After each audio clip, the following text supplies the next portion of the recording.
And I was thinking to myself, what is the last thing in this world I would ever do? I really hate roller coasters. So I was contemplating between that, like just finding roller coasters to ride on, or speaking in front of a camera, which I also equally hated. Hey everyone, welcome to Behind the Frames podcast. Today we have Brandon Yu. Brandon Yu is a product manager from Onova, a startup innovation consultancy, as well as a product studio. Previously, he studied life science in University of Toronto, and during his time there, he co-founded two nonprofit organizations being iAscend and Nucleate Dojo. And Brandon is someone I know as very knowledgeable in building communities, and he's very keen on building intentional relationships. At the end of the day, it all goes back to the viewer or like the customer or the user. I started off as a weekly newsletter when I was still creating YouTube videos as a way to kind of build a closer community with my audience. And today in this conversation, we're going to touch upon his ideas on his YouTube channel and the 60-day posting real challenge that he partook this summer. We're going to talk about what the essence of what makes a great community, and we are going to talk about what his passions are when it comes to building products to help people deepening their relationships. And welcome to my conversation with Brandon.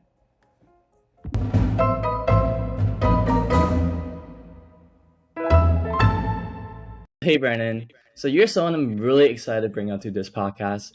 I just think you're a fascinating individual who's really thoughtful about the idea of building meaningful relationships. And you actually have a monthly newsletters where you send live updates to your close friends. Can you tell me more about it? Yeah, so I've had this monthly newsletter probably for almost over a year now across various different platforms. It started off as a weekly newsletter when I was still creating YouTube videos as a way to kind of build a closer community with my audience. And this was more, sharing different ideas that I had, different thoughts throughout the week. And it wasn't as much of personal updates as it was more like out of the box thoughts and things that I think my viewers should think about. And I kind of pivoted that, I want to say like a year and a bit ago, to build a more monthly newsletter. I found that I was meeting a lot of different really cool people, and there was no really quick way to update them on how my life is doing, but also have some sort of activation where they could see my name pop up on their inbox every single month and be like, oh, this guy's still like doing stuff. He's still around. Is there anything I can help him with? Is there anything he can help me with? And so I found that to be one of the really great things that I've implemented that has yielded like a ton of ROI. So this could be intros to different people, so people just offering to, catch up and jam on different ideas. And it's been really fun. It's been very fun. For sure, for sure. And you talked a little bit about using a lot of ROI and just sending live updates. Can you walk me through is there a structure that you follow when you make these newsletters?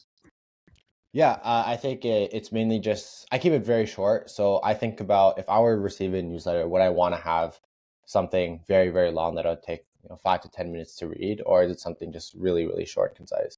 So I've broken it down to 3 sections. So what I've been up to, and it's maybe like anywhere between 3 to 4, 5 bullet points of a few key themes throughout the past month. And then what I'm thinking about is the next section. So any thoughts and realizations that I've had.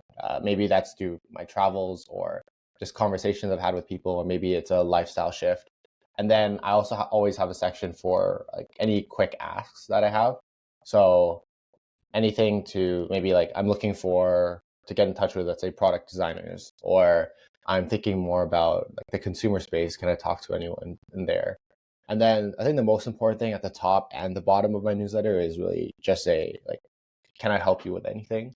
And so I often find there's a lot of people who are like they have requests and they want to be able to find people to help them with that. But sometimes, especially your weak ties, it may be difficult to kind of keep up with them. So I found that to be very useful, and it's a very common click. And I always get every single newsletter. I always get like 3 or 4 different calls. Well, right after that.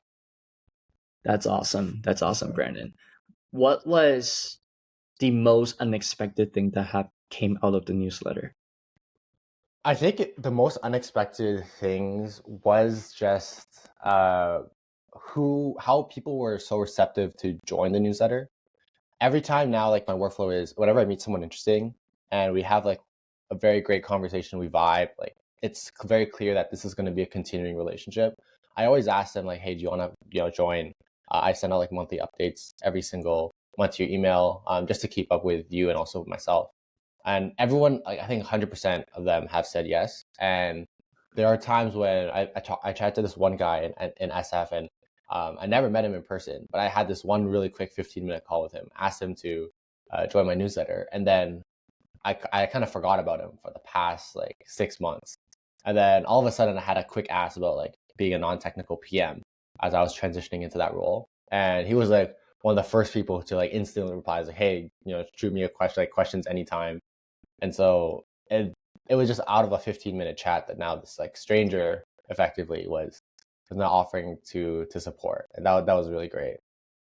That's awesome. That's awesome, Yeah. Brandon. Now I wanted to switch gears a little bit, just rewind back in time when you were in high school.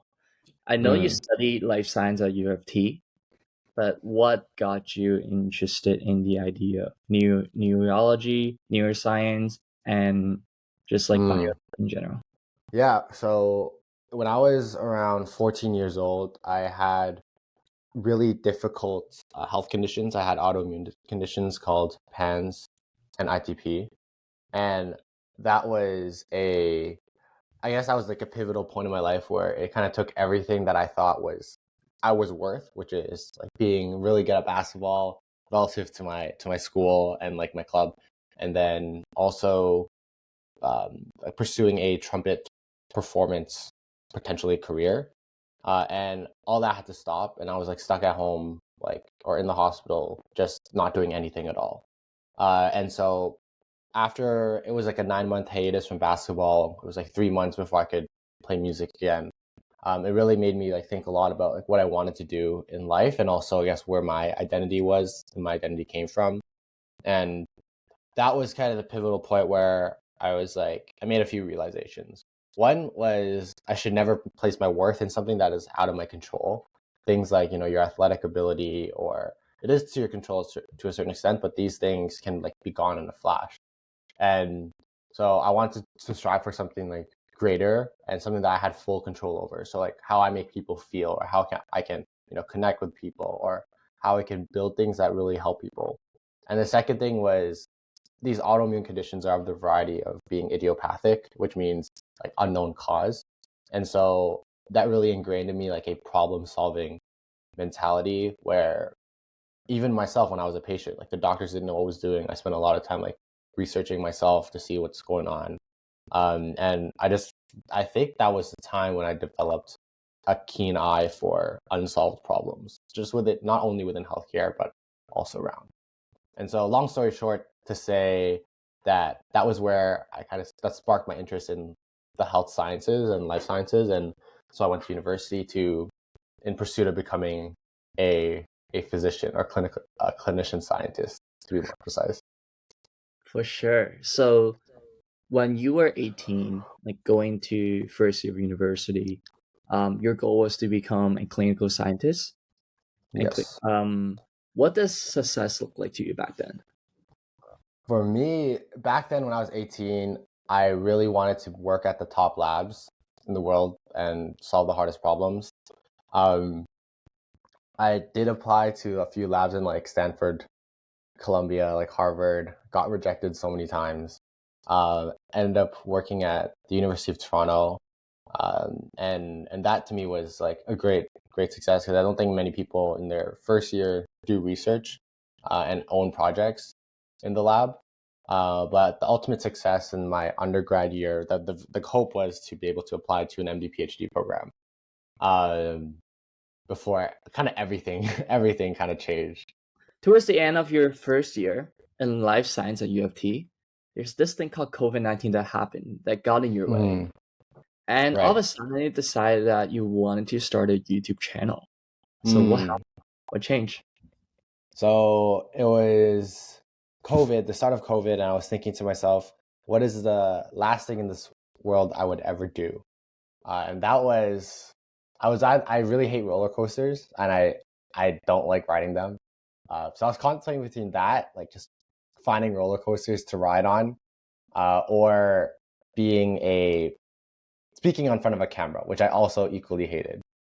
And it kind of went because of COVID. All these amusement parks were just shut down, so that was clearly not an option. But there was a very feasible path to actually purchase a camera and make YouTube videos. And so very impulsively, I bought a $800 camera. I think it's a Canon M50, and then told myself I'm gonna start making videos until this pays itself off, and until I make enough videos that I'm like that I get $800 back, either through ad revenue or indirect like work opportunities or anything of that nature. That's when I would quit. And so that was the kind of the start of um, my YouTube journey. I remember spending like the first video was like a 7 minute like sit down talking video that ended up taking me like almost 12 hours to film because I was such a perfectionist, and I would be stuttering and I would like say a lot and a lot of filler words. But yeah, that was the very first video. Do you remember what is that about? I believe it was about why I started making YouTube videos. Yeah. Not, Which not. shouldn't be a difficult topic, but it was very challenging on camera. I see. I see. And Yeah. I guess even before then, like you said, you wanted to ride the roller coasters. You wanted to like stand in front of the fear and confront it. Yeah. Was there anything that inspired you to come to that realization, or was that something just popped up in your head when you were just sitting at home during COVID? Yeah, that's a great question. I do think it goes back to my experience with my health conditions where at the end of it, coming out of it, I was very much of the mindset of life is super short, like make the most of it. And I've adopted a lot of the Navy SEAL type of mentality, like David Goggins, Jocko, people who are like, you push through what's uncomfortable because that's where like true growth is. And I firmly believe in that. So that was kind of the inspiration for why I wanted to take on a really big challenge at a time when the world was very, very challenging, which is COVID. And but there was the luxury of lots of time since people were still figuring things out. I was at home the whole time. I knew that if I didn't do anything, it would probably be I would probably be slowly like decaying where I was. I see. I see. And what I guess like you posted about 40 videos. This is not a small amount.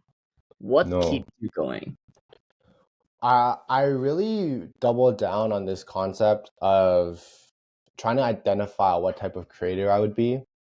I don't think I was. I know for sure actually that I was not creating videos for to go viral or for views, but I created videos for my viewers, and so I I think I really doubled down on that, and I just filtered out everything from like the all the like production and investing in like better backdrops and like lighting and sound to just purely focusing on like the content that people would be receiving from me. And that's what kept me going because I also had a lot of people who were reaching out to me. I had this like when Calendly started. I think it was started around the time of COVID, or at least that's when I discovered it. I would just have that open and take calls with so many different people from around the world who would find my videos and just have questions about either life or university or being a student, sometimes even with their parents. And that's what kept me going is the fact that I could reach these people and offer a little glimpse into what life is like in Canada in the University of Toronto as like a health sciences or life sciences student. So that was like really probably the best thing about creating content for me. Absolutely. Like I remember seeing in every descriptions of every video, you have this little candy link which sets to like a 15-minute chat with Brandon, and people could just go Yeah, in and sign up. Like I'll like there's no barrier. People could just like sign up whether if they're parents, if they're high schoolers, whether they're going to exactly. university. or even they're like siblings of someone who's applying to university or something. Yeah, That's exactly.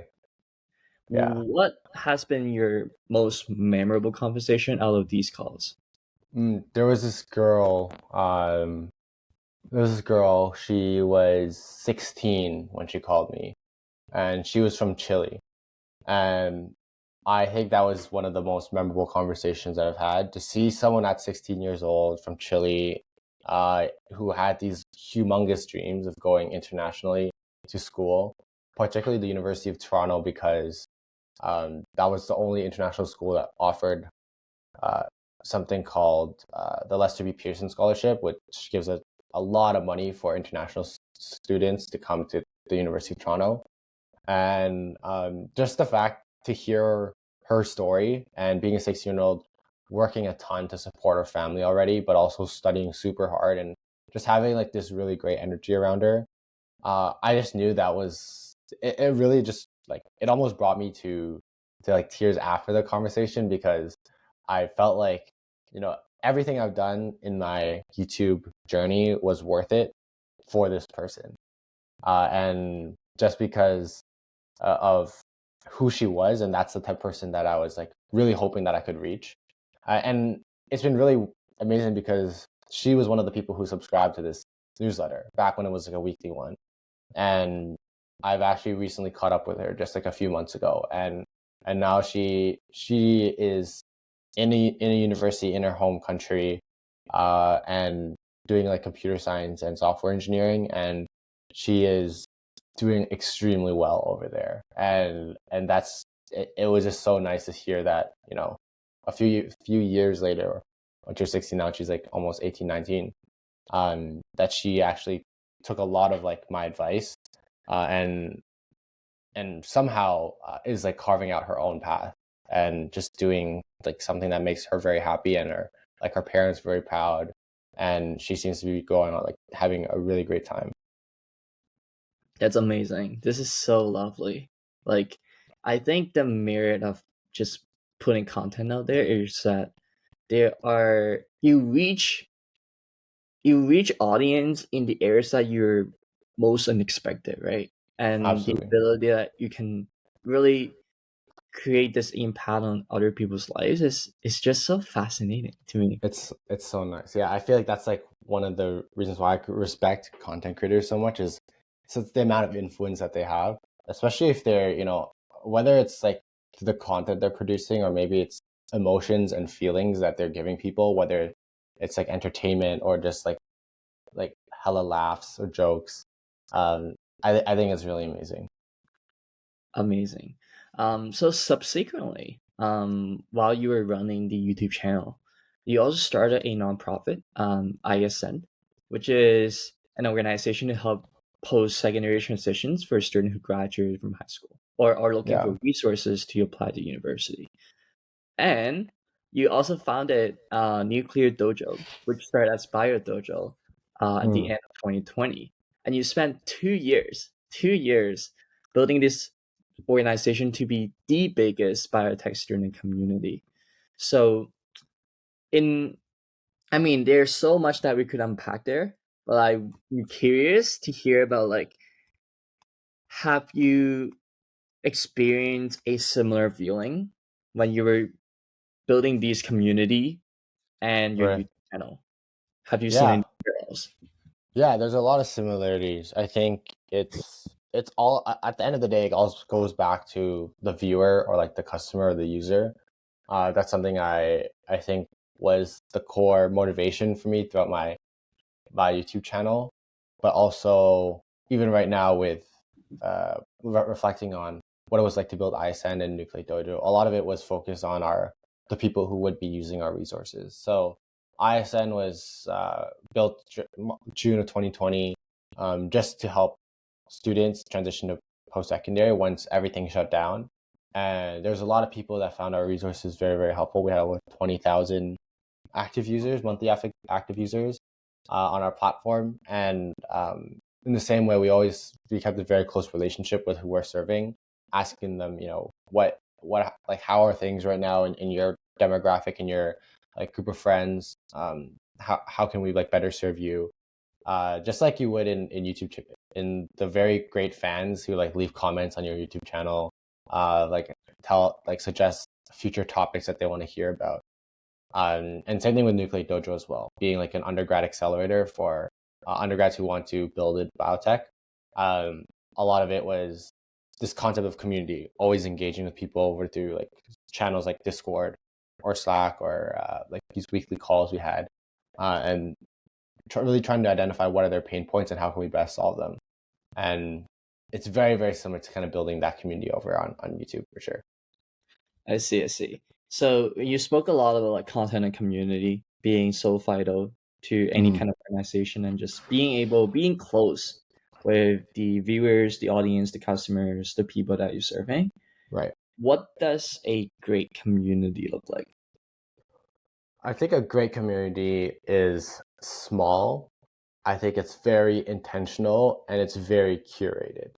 So the small aspect is I found the sweet spot to be no more than 25 to 30 because that's when people start forming into these cliques and circles when they start affiliating with what is most um, like them. So I'll give an example is at Dojo, we had a lot of people from like engineering, so hard technical sciences background. And we also had, these wet labs. So these are people who are working in the labs doing a lot of the scientific experiments. And oftentimes, like there's this concept called social optionality, where if there is low social optionality, meaning that you don't have a lot of choices of who you could be meeting, you'll probably just meet anyone like out of the blue. Think of yourself if you go to like a party and it was you and your best friend. Most of the time, you and your best friend are going to stick together and just like do it like mainly that's the person you'll be talking to most of the night. You won't really be mingling around with other people. But if there was, only like 5 other people in the room and you knew absolutely 0 people, um, you would probably make an effort to at least go through every person and try to like figure out, okay, who do I most vibe with here? And also, can I like introduce myself to as many people as I can? And that concept has been a key pillar in building these communities where you don't want to have essentially enough people forming these smaller groups such that it causes these subdivisions and inherently breaks down the concept of community, but rather there's this cross dynamic interchange of idea, and where the people who don't know anything about let's say engineering or like these various ML algorithms would be talking to people who are physically working with cells, for instance, or building in longevity in like these cellular pathways, and that interface would be really interesting. So I think small is really important. Um, Being like curated as well. I wanna highlight that is I think there's a lot of really cool people in the world, but I think not everyone vibes with each other. And I do think that the benchmark now, and this is also very similar to creating, is you don't. I personally believe that you don't necessarily need to have the best people there, but you need to have the people who would best get along with each other. And naturally, if you have top talent, it means you also have very high egos. And so we've always selected for people with low egos, people who are humble and like are more curious rather than judgmental. And that's what I found to be a really good sticky community. Because when people enter this community, they automatically feel like, okay, that like the majority of people are interested in what I'm doing. It's not like I have to physically, bring myself up to their level or show that I'm better than them. And that's a big driver in retention and community growth, and also everything else that follows that. And just like it is in creating, where you're curating for a particular audience, you're selecting brand deals. Make sure that these things are very very aligned to who you are as a person, so that it doesn't change like your whole thesis. Like your viewers don't get like annoyed, or they're like, I thought you were this person, but then you're taking deals with this company. Uh, those are kind of the similarities between the two. Like since you started Nuclear Dojo and iAscend and your YouTube channel, you've been doing everything in parallel, and you also started your very first newsletter. It's called the top 1%. Yeah. So what is that newsletter? The 1%. The 1% newsletter was kind of the whole premise of that was identifying what are the 1% of changes that you could make to your life that would have the most impact. And that was like my weekly newsletter that I would write every single week. I wrote that for almost, I think, 42 weeks straight, before pivoting over to like a monthly format. But it was more about like pinpointing what are the different mentalities that we should have through my conversations or like my introspection. And that was done in parallel to YouTube videos, which was a very similar theme to what I was creating about. I see, I see. And when you were doing that, in addition to like Nuclear Dojo and iAscend, were you doing this out of the same mindset that you had before you want to ride these roller coasters, or has that come from a different view? I think for me, this is more about solving problems. Not necessarily the roller coasters mentality of I need to do something that really challenges me, because I think once I did that really, really hard thing, the most impossible thing to me, which was creating YouTube videos, I felt like I could do anything at that point. And now this was about, okay, there's a problem here that hasn't been like necessarily solved yet, which is not true because there's a lot of great newsletters out there for like how you can improve your life. But I guess for my audience, they're not the type to kind of discover these type of newsletters and build that out, and just consistently read it. And so that's what I was trying to create, for them, and also build on top of my community in YouTube. Right. And at what point, I think it was about your fourth year or end of your third year, you decided to kind of slow down on creating on YouTube, and shifting your focus to startups and your Yeah. community. So can you tell me more about what was going on, like in your thoughts? Yeah, I think what I was my main thought there was I want to more selectively focus on myself such that I can have more better insights and conversations with people in the future. I think this was a time when I started meeting a lot more people who I thought were way above my league. And I realized how much smarter and how much more value that they would have in the world. And I just remember going down this rabbit hole of looking at all these like, you know, these creators who were, working on creating really good videos. They have really great advice. And I was like, okay, who am I to kind of compete with them? And I started just directing people to start looking at them. And I started focusing on myself and how I could become, the best version of myself, so that one day I will have enough value to provide to these viewers. And this was around my third year, so this was after like doing iAscend and Nucleate Dojo for quite some time, a few years, and also I was going through a massive pivot in my life as well, when I was on the fence of applying to grad school or switching over to kind of like more the business slash entrepreneurship route. So at the end of the third year, you decided against the grad school path and you took the business route. And you actually work at KPMG Healthcare Consulting. How has that experience been? That was a really fun experience. That was a very massive grind to get in to consulting. I just remember it was 2 weeks before the deadline, and then 3 weeks before my first interview, and I had absolutely zero idea what consulting was. So for me, who was in bio and had zero connections to people in like consulting and business, I didn't have the job board visibility because all my job board postings at my school were all healthcare related. um, I had to just really just heads down grind, learn how to case prep, learn how to interview, for corporate consulting, and somehow, some way, was able to um, have the opportunity to work at KPMG with a really great team. I think it was incredible to see so many different people who came from so many different backgrounds in consulting, where whether it's like general surgeons or nurses, pharmacists, business people, engineers, all working in healthcare and delivering really great value to clients um, at KPMG. That was really amazing, and I chose healthcare consulting primarily because it gave me like a really great glimpse of what the entire economy was like in healthcare, whether it's privatized healthcare to healthcare policy to hospital management, and and these decisions all the way down to the frontline workers on what are the different changes that are being played, what are the conversations going on. And so I feel like I got a very good glimpse of what healthcare overall was like in Canada, through my experience at KPMG. That's amazing, man. And Mhm.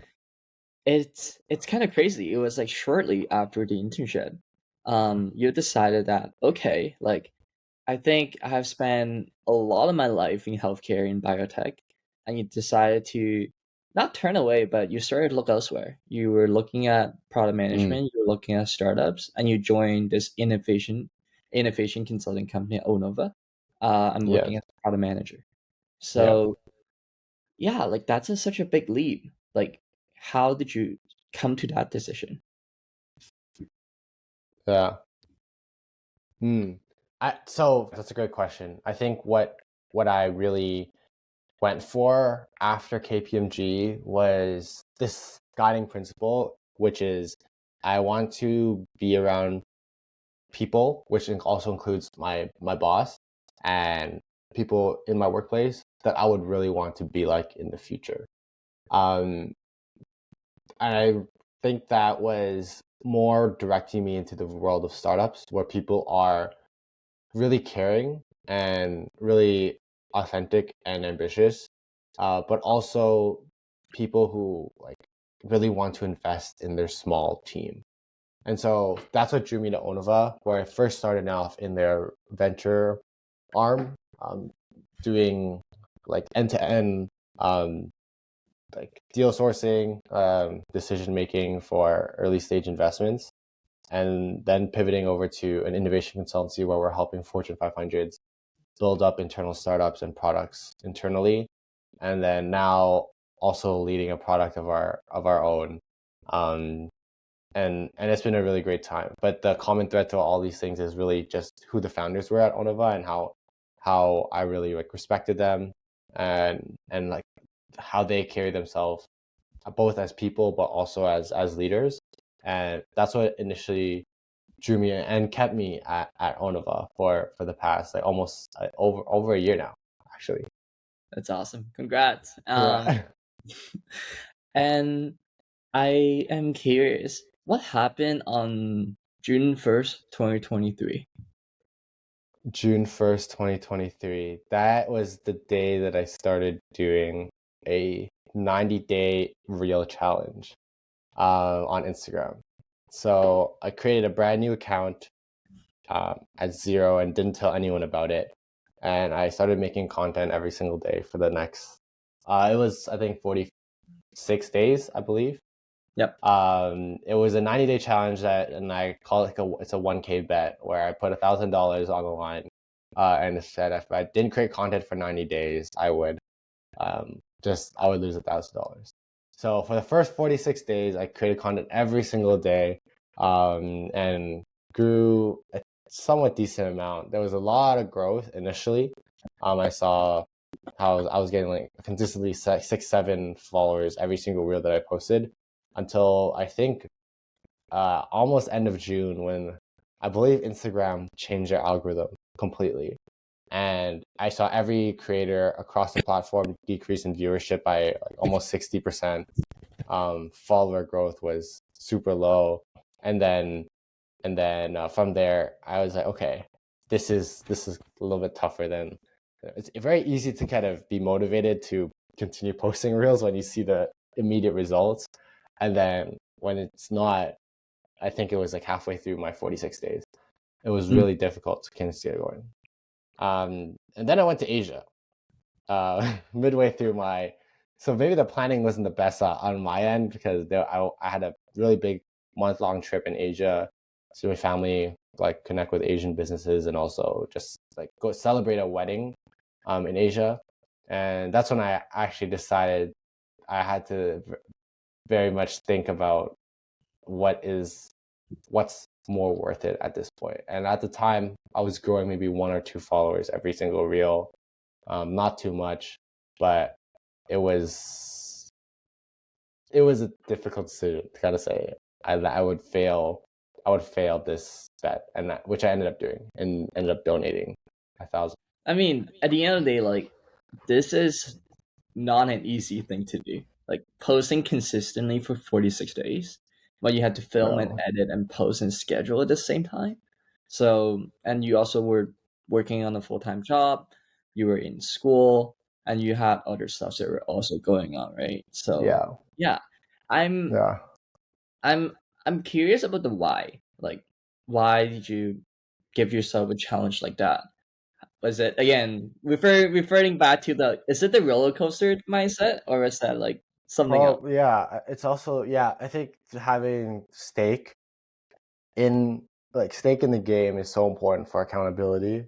I've learned this through. I mean, the simple thing is if it's not high, if it was really high, that's if it was $10,000, I would have kept going. Um, even if and I thought $1,000 was a lot of money, but I think it was not. It is a lot of money, but it wasn't enough to make me. Family was still more important to me, and that is why I thought $1,000 could be made back in the future. Um, and the question was why. I assume the why was because Why- why did I put money No, online, why I or started doing the 90. why I started in general. I think I really wanted to empathize more with what it was like to be a creator after not doing YouTube for a while. This was like maybe a year and a half since I finished YouTube. And I think the creator economy has shifted so much since, and particularly with the rise of vertical content. And I wanted to figure out why or what it was like to create vertical content, short form content, but also the community that was supporting vertical creators. And that was one of the main motivations on top of just having fun with it. I honestly did have a lot of fun just creating reels every day.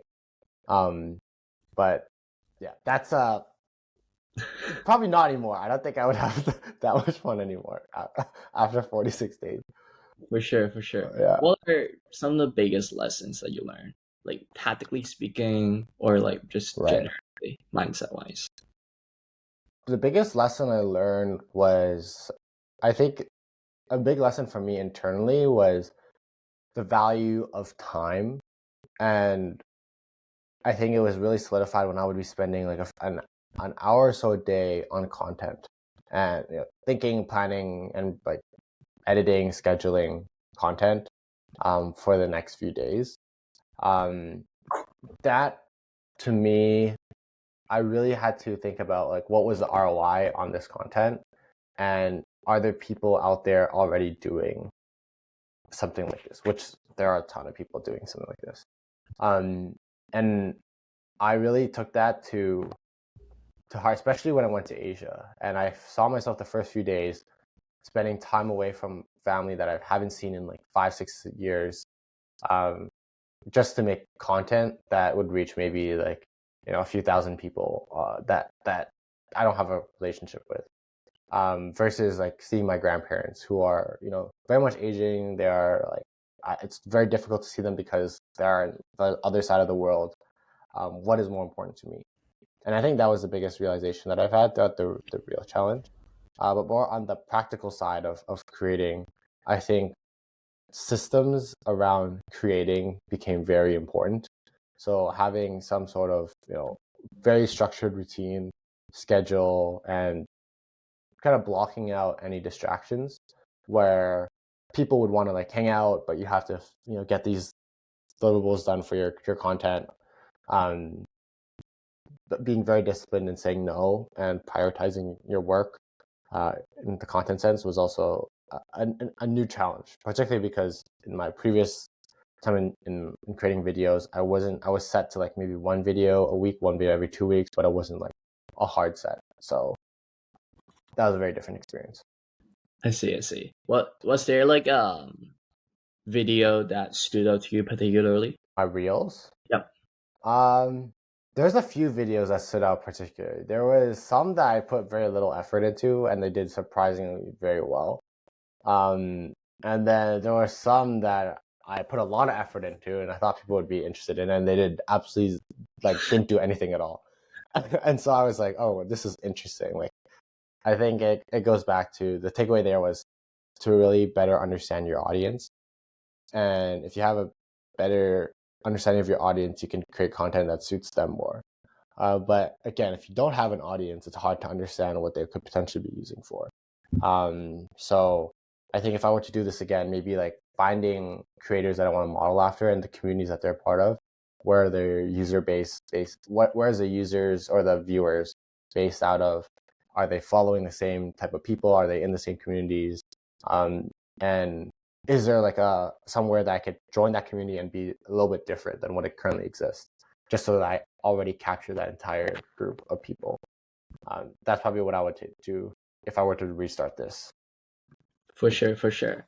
And now I wanted to talk about outside of a review challenge, like talk about now, talk about the present. Mm, So I think over this past like 30, 40 minutes of conversations, there's a consistent theme that I'm hearing. Like it's all about understanding and hearing from the viewers and customers. And then right, that one which is about building meaningful relationship and community. So you have been working on a product that has to do with accountability, community, and meaningful relationships. right. Is that something that you are comfortable with sharing? Yeah, I can share a little bit about it right now. It's still very, very early stages, but the core essence of what this is really targeting the 1 to 10 phase of a relationship or a friendship. And I think there's a lot of ways where people can meet people, which is the 0 to 1 phase. But there's not a lot of ways and systems where you can build relationships and maintain relationships. And so this has been, just like you pointed out, it's been a very common thread throughout my entire life that I didn't really realize until recently.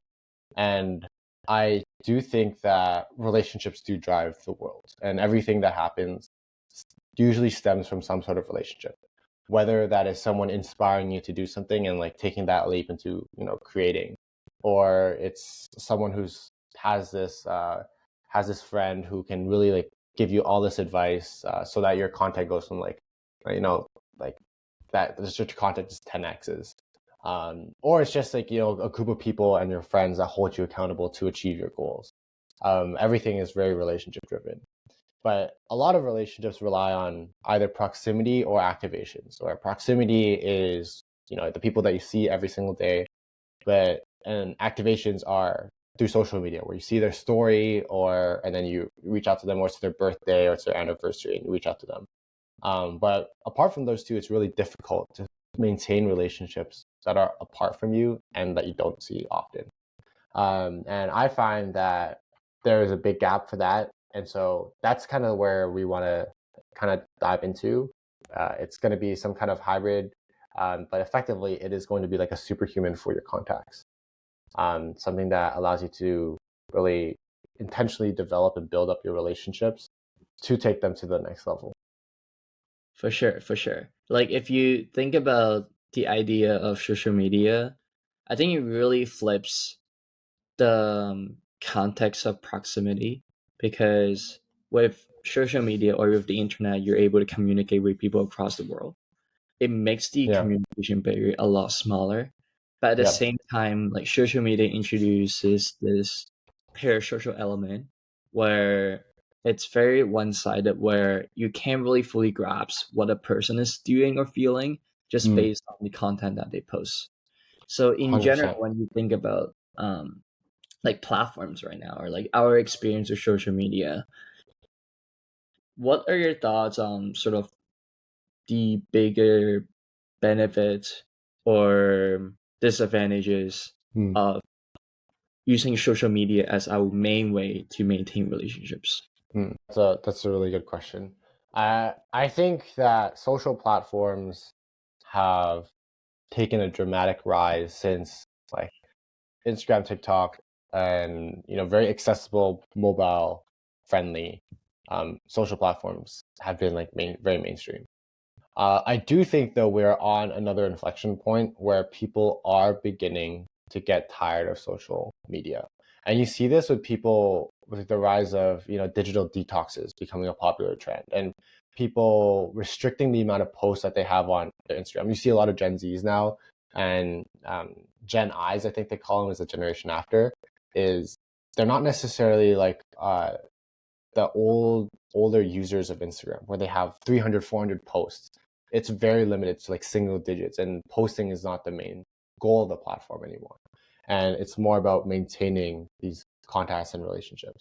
I do think now that social media is a lot about the discovery phase where you are discovering new content, inspiration, people, and the explore page or the for you page has been kind of the highlight of what social media became.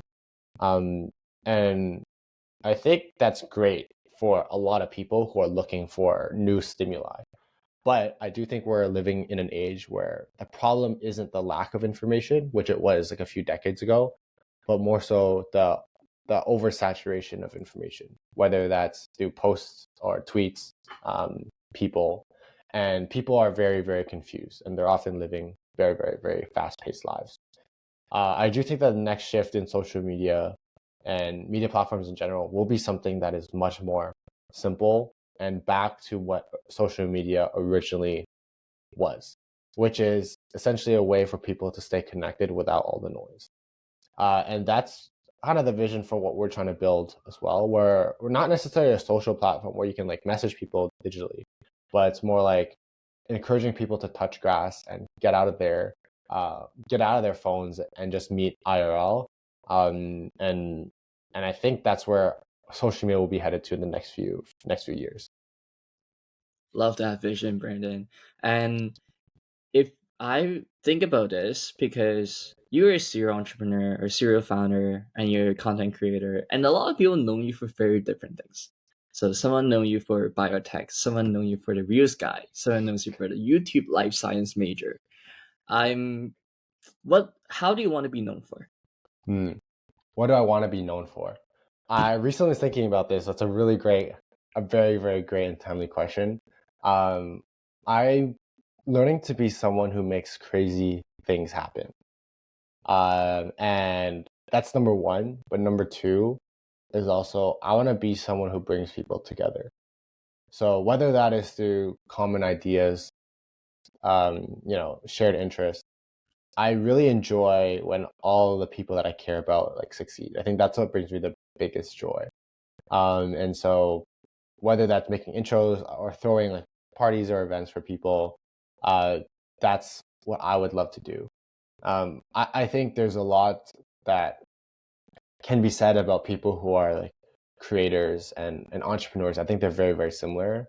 But one thing I do respect about them the most is really how unique and authentic they are as individuals and people who are going down this path that hasn't been previously defined. So not necessarily following, let's say, like a traditional like um, corporate path, which nothing wrong about that at all. But these are people who are creators and entrepreneurs are really people who are going into uncharted territory, similar to like explorers, for instance, and making their own like legacy. So on top of making crazy ideas happen and connecting people, I hope that I can also be someone who is like, oh, this guy went from this interesting personal story and didn't just go down the traditional path, but then found something that was like very uniquely like himself. And through that, he was able to make like a lot of crazy things happen, but also really uplift people and win with people along the way. That's amazing. That's amazing, Brandon. Yeah. And before I close off, I'd like to ask our guests to give the audience who are tuning in right now a little challenge. Is there anything Mm, top of mind? yes. Yes, that's a great question. I think the biggest challenge, and since we talked a lot about users and understanding your users, I do think that a challenge that I'm personally trying to take on, and also others as well, is to develop more empathy. And empathy meaning putting yourself in the other person's shoes. This is very like a very standard word that gets thrown around a lot, but I don't think people actually recognize what that means. And to me, empathy is finding all the psychological and physiological cues when you're having conversations with people. whether people are like leaning in more, or they're like pupils dilate, or they're like they get like tense, and understanding like, okay, what am I saying that makes people like happy, or what am I saying that like makes people more sad, and really use that as a way to better understand the people that we're around. um, Use that to build deeper relationships, use that to understand how people respond to how you act.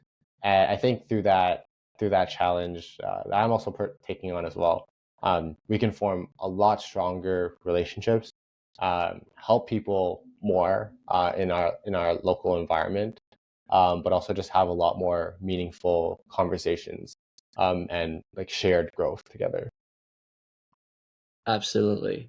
Where can our audience find you? Yeah, you can find me everywhere. I'm sure like my social profiles will be linked below, but always I will respond to everyone, either on DMs or email. Happy to reach out. Sounds great. Thank you so much, Brandon.